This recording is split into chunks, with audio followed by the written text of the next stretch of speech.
And welcome back to my channel. I hope you all are doing good.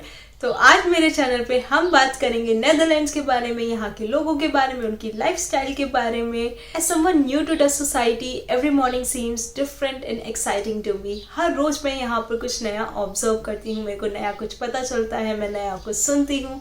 तो मैंने सोचा क्यों ना वो सब आप लोगों के साथ शेयर किया जाए। मेरे को नेदरलैंड्स आए हुए 8 मंथ्स हो चुके हैं और इन 8 मंथ्स में मैंने काफ़ी कुछ जान लिया है।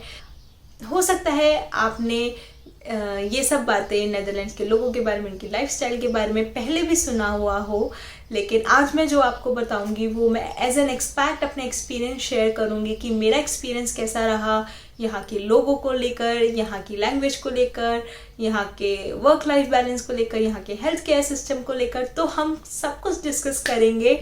हो सकता है आपको कुछ नया जानने के लिए मिल जाए, तो स्टे ट्यून्ड विद मी।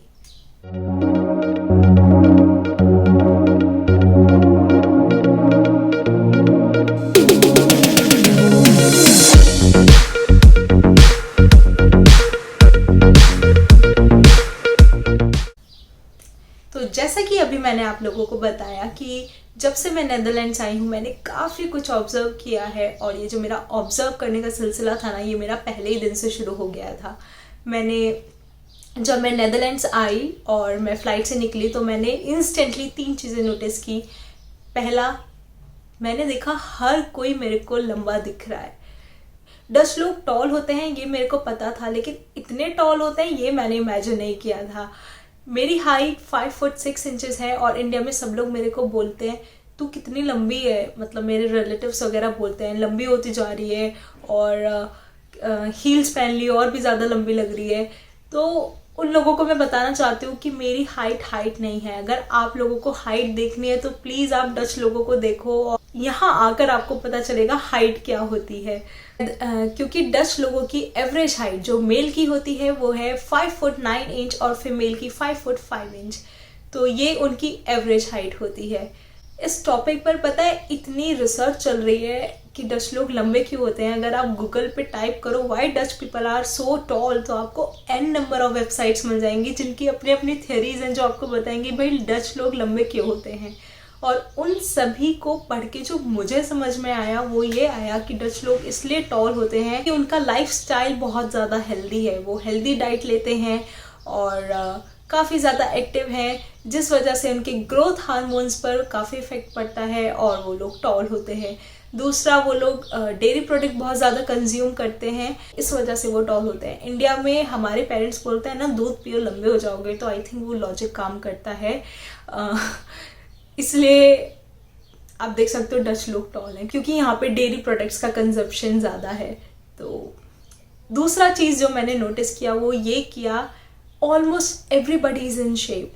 हर कोई फिट है, हेल्दी है और ऑलमोस्ट हर कोई शेप में है।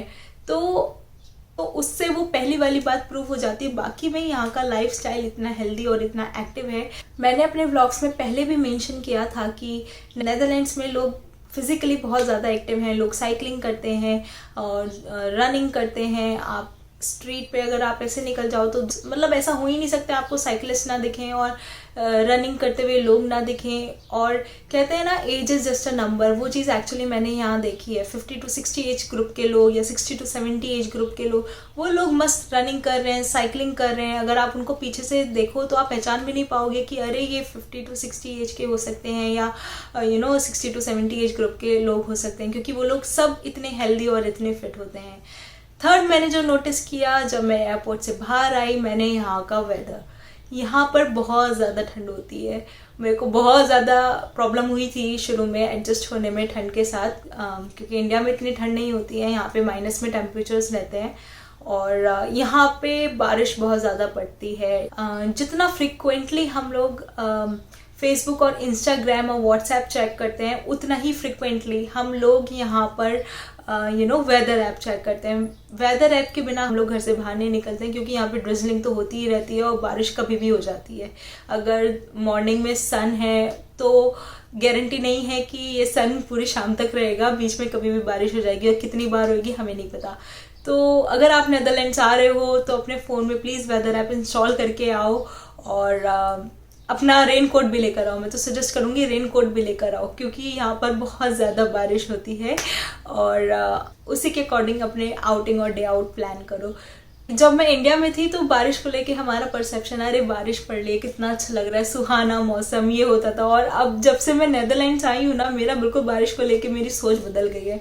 बारिश हो रही, किचकिच हो रही, कहीं नहीं जाना है, घर बैठना है।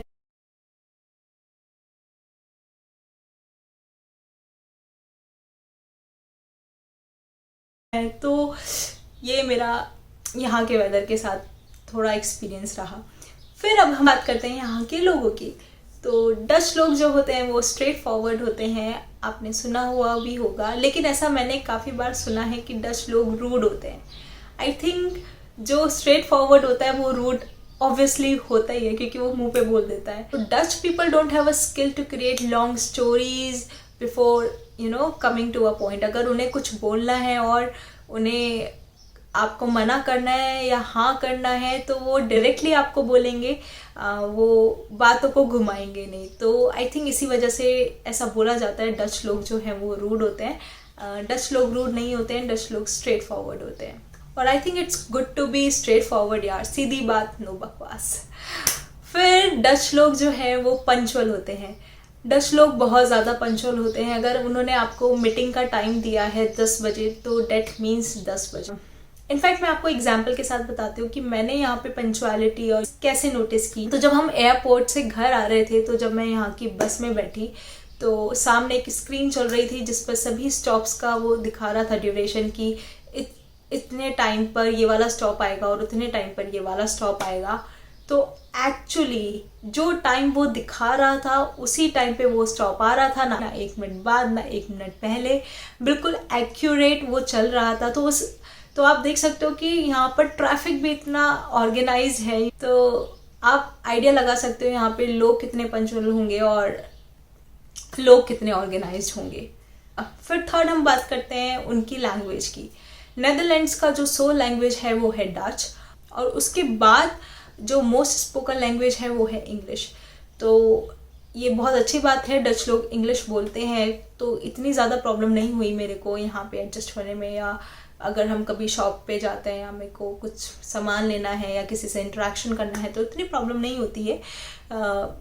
तो ऐसा मैंने काफ़ी बार सुना है, वीडियोस वगैरह पर मैंने देखा है कि लोग बोलते हैं कि डच लोग जो हैं वो आपसे डच के अलावा किसी और लैंग्वेज में बात नहीं करेंगे। तो ऐसा बिल्कुल नहीं है। मेरा बहुत ज़्यादा इंट्रैक्शन तो नहीं हुआ है डच लोगों से, कोरोना की वजह से मैं ज़्यादा सोशलाइज नहीं कर पाई हूँ।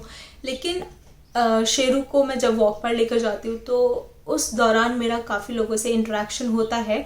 और अगर उन्होंने मुझसे कुछ पूछा है और मुझे नहीं समझ में आया है, उन्होंने डच में बोला है, तो मैंने अगर उनको बोला है डू यू स्पीक इंग्लिश, तो उन्होंने रेस्पॉन्ड किया है, डेफिनेटली रेस्पॉन्ड किया है।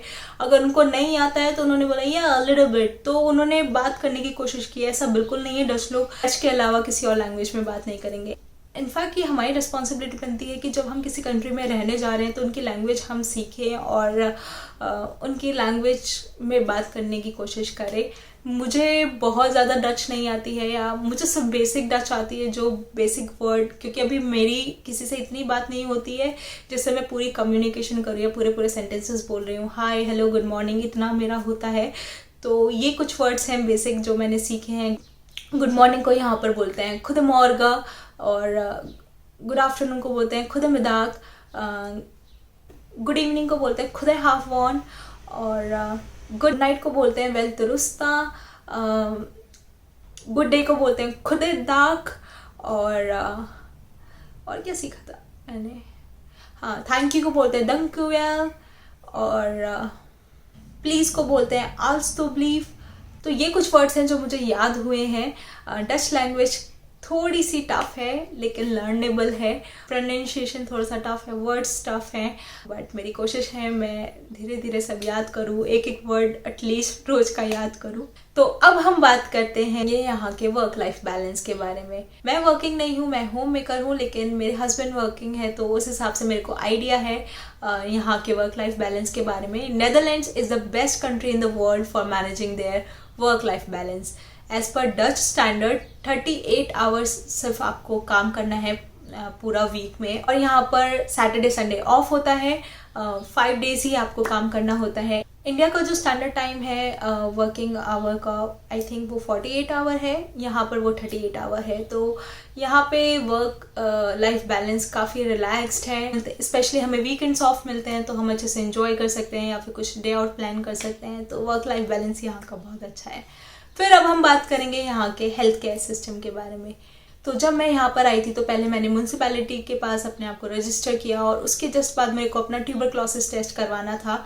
नेदरलैंड्स में अगर आप आ रहे हो कुछ कंट्रीज से, जैसे कि इंडिया, चाइना, रशिया, तो आपको ट्यूबरक्लोसिस टेस्ट कराना कंपलसरी है। ये ट्यूबरक्लोसिस टेस्ट 2 साल तक होता है और हर 6 महीने में होता है। तो 1 साल में 2 बार होता है, हर 6 महीने में, और ये कंपलसरी है कराना। और इतना कंपलसरी है, अगर आप ट्यूबरक्लोसिस टेस्ट नहीं करवाते हो तो आपका जो रेजिडेंस परमिट है वो तक वो लोग रोक सकते हैं। तो यहाँ पर ट्यूबरक्लोसिस टेस्ट या ट्यूबरक्लोसिस को काफ़ी सीरियस लिया जाता है। मेरा एक टेस्ट हो चुका है 1 साल का और मेरा दूसरा टेस्ट होना बाकी है जो कि नेक्स्ट वीक है। आई थिंक कोरोना की वजह से वो लेट हो गया, अदरवाइज वो 6 महीने में 2 बार होता है। फिर सेकंड यहाँ पर हम बात करेंगे आपको डॉक्टर से अगर मिलना हो तो मतलब कितना इजी है डॉक्टर को रीच करना। यहाँ पे आप डॉक्टर्स को डायरेक्टली कंसल्ट नहीं कर सकते हो। डॉक्टर से मिलने से पहले आप लोगों को जनरल प्रैक्टिशनर से मिलना होगा, उनसे कंसल्ट करना पड़ेगा। अगर आपका केस सीरियस है तो जनरल प्रैक्टिशनर आपको डायरेक्ट डॉक्टर के पास रेफर करेंगे। तो यहाँ आने के बाद मैंने अपना मेडिकल रजिस्ट्रेशन करवाना था, अभी तक नहीं हुआ है मेरा मेडिकल रजिस्ट्रेशन, क्योंकि कोरोना की वजह से जो प्राइवेट हॉस्पिटल्स हैं वो और पेशेंट को अपने पास रजिस्टर नहीं कर रहे थे। अभी कुछ टाइम से उन्होंने खोला है तो मेरा वो रजिस्ट्रेशन भी होना है। और अगर आपको कफ है, कोल्ड है, फीवर है, तो आप जैसे इंडिया में तो नॉर्मल है, अगर हमें कफ, कोल्ड, फीवर हो जाता है या कुछ भी हो जाता है तो हम एकदम से डॉक्टर के पास चले जाते हैं और डॉक्टर हमें एड्रेस करता है। लेकिन यहाँ पर आप डॉक्टर को डायरेक्टली नहीं मिल सकते हो। तो अगर आप नेदरलैंड्स आ रहे हो और रहने आ रहे हो या फिर घूमने आ रहे हो तो ये मेरी एडवाइस है कि आप अपना एक मेडिकल किट लेकर आओ, जिसमें आपकी जो नॉर्मल मेडिसिन्स हैं वो सब आपके पास हों, और ताकि अगर कुछ बाय चांस प्रॉब्लम आए तो आप ले सको। क्योंकि आप यहाँ पर मेडिकल स्टोर से भी डायरेक्टली मेडिसिन्स नहीं ले सकते हो अगर आपके पास उसका प्रिस्क्रिप्शन नहीं है, और प्रिस्क्रिप्शन जो है वो डॉक्टर ही लिखता है। और अगर आपको डॉक्टर से मिलना है तो आपको जनरल प्रैक्टिशनर के पास रजिस्टर होना पड़ेगा, उसके बिना आप नहीं मिल सकते हो। तो प्रिपेयर होकर आओ। फिर आता है यहाँ का हेल्थ इंश्योरेंस। हेल्थ इंश्योरेंस यहाँ पे रह रहे हर पर्सन के लिए कंपलसरी है। हर पर्सन को अपना हेल्थ इंश्योरेंस करवाना पड़ता है। और गाइस, जो मैंने ट्यूबरक्लोसिस वाली बात बताई थी वो उन्हीं लोगों के लिए जो यहाँ पर रहने आ रहे हैं। अगर आप एज अ टूरिस्ट आ रहे हो तो आपको ट्यूबरक्लोसिस टेस्ट कराने की ज़रूरत नहीं है। अगर आप यहाँ पर रहने आ रहे हो तो आपका ट्यूबरक्लोसिस टेस्ट होगा अगर आप कुछ कंट्रीज से आ रहे हो, जैसे इंडिया, चाइना और रशिया। हाँ, तो अब हम बात करते हैं यहाँ के हेल्थ इंश्योरेंस के बारे में।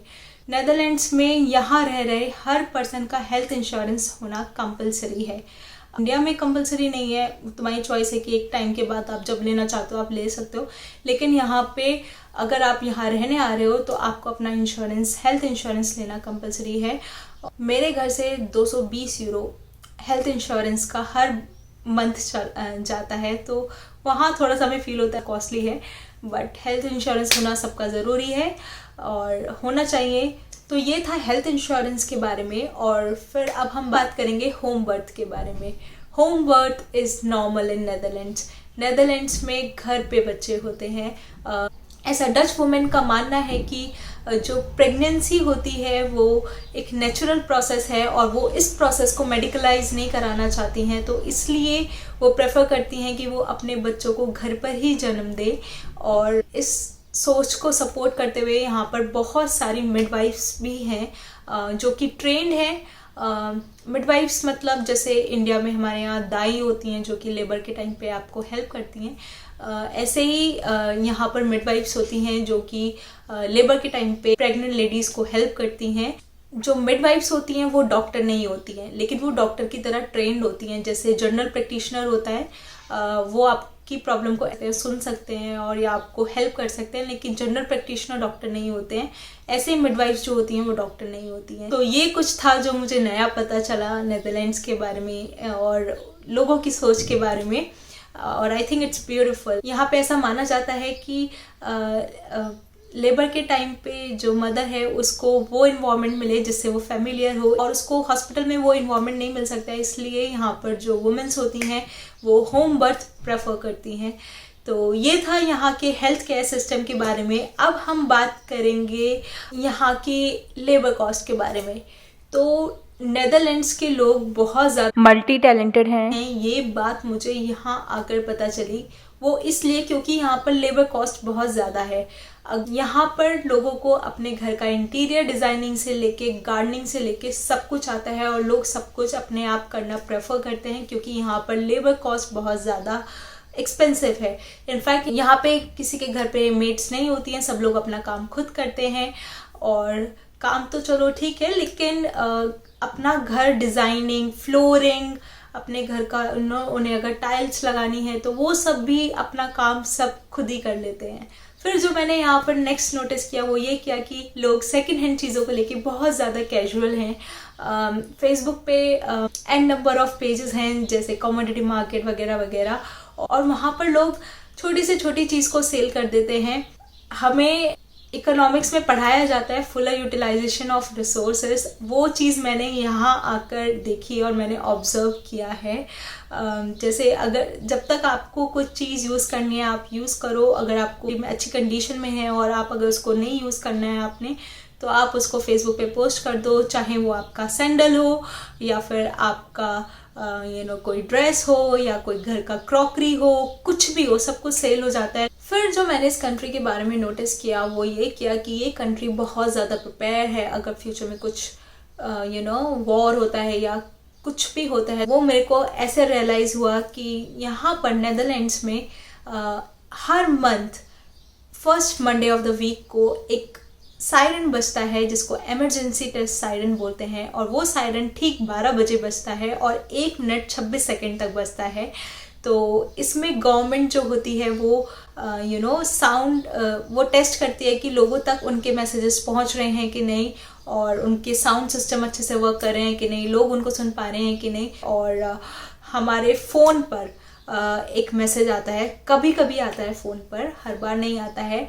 मेरे साथ लास्ट मंथ हुआ था, मेरे पास अभी तक फ़ोन पर मैसेज नहीं आया था, लेकिन लास्ट मंथ मेरे फ़ोन पर भी मैसेज आया था और मैं फ़ोन यूज़ कर रही थी और वो अचानक से सायरन बजने लगा, तो आई गॉट स्कैर्ड। तब बाद में मेरे को पता चला कि अच्छा फ़ोन पर भी ऐसे अलर्ट मैसेजेस आते हैं।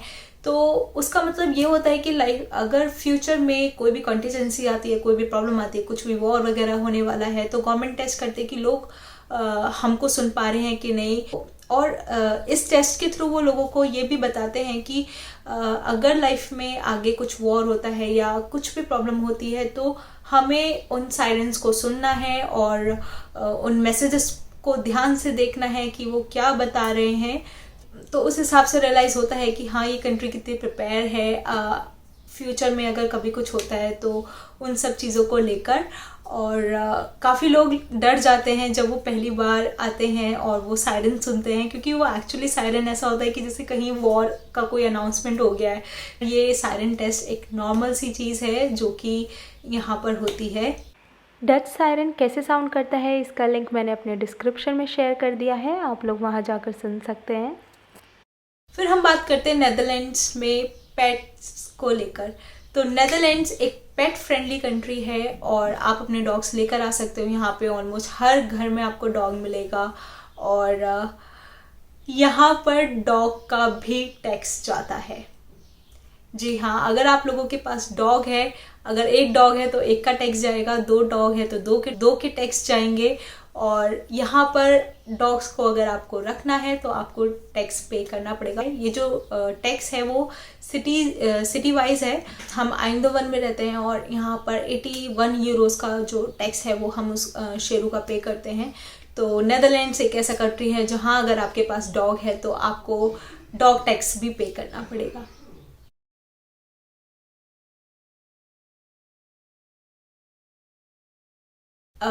फिर हम बात करते हैं डच लोगों की नेशनल स्पिरिट को लेकर।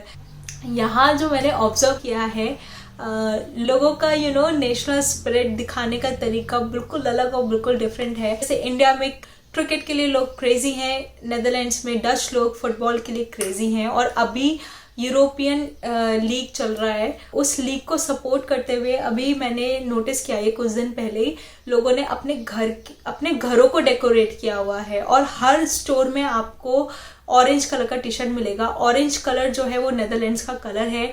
अभी यूरोपियन लीग चल रहा है और लोगों ने यहाँ पर ऑरेंज कलर के रिबन से अपने घरों को डेकोरेट कर दिया है, जैसे हमारे यहाँ दिवाली पे लोग डेकोरेट करते हैं। और मैं फुटबॉल को फॉलो नहीं करती हूँ, तो लेकिन मुझे पता चल जाता है अच्छा आज कोई मैच हुआ है या आज कोई मैच है, क्योंकि लोग ऑरेंज कलर की टी शर्ट्स पहन के घूम रहे होते हैं। लड़का लड़की कोई भी हो, सब लोग ऑरेंज कलर की टी शर्ट में आपको मिलेंगे। स्टोर्स में आपको ऑरेंज कलर का स्टॉक मिलेगा। तो यहाँ ये मतलब मैंने एक नेशनल स्प्रिट देखी है लोगों की, जो कि अपने कंट्री को सपोर्ट करने का तरीका बिल्कुल अलग है, यूनिक है, लोग सेलिब्रेट करते हैं। तो ये सारे फैक्ट्स और ये सभी बातें थी जो अभी तक मैंने इन 8 मंथ्स में ऑब्जर्व की थी। आई होप आप लोगों को पसंद आई हो या आपने कुछ नया जाना हो। तो अगर आपको मेरा ये ब्लॉग अच्छा लगा हो तो प्लीज़ मेरे को कमेंट सेक्शन में बताएं, और या फिर अगर आपको कुछ और जानना हो सकता है मैंने कुछ मिस किया हो, किसी और पॉइंट से बोलने पर मिस कर दिया हो, तो अगर आपको कुछ भी जानना हो तो आप मेरे को कमेंट सेक्शन में बता सकते हैं। मैं पूरी कोशिश करूँगी उन सभी पॉइंट्स को एड्रेस करने की। तो अगर आपको मेरा ब्लॉग पसंद आया हो then please do like, comment, share and subscribe to my channel. Also hit the bell icon to never miss an update. I will see you guys soon. Till then, stay tuned. Bye bye.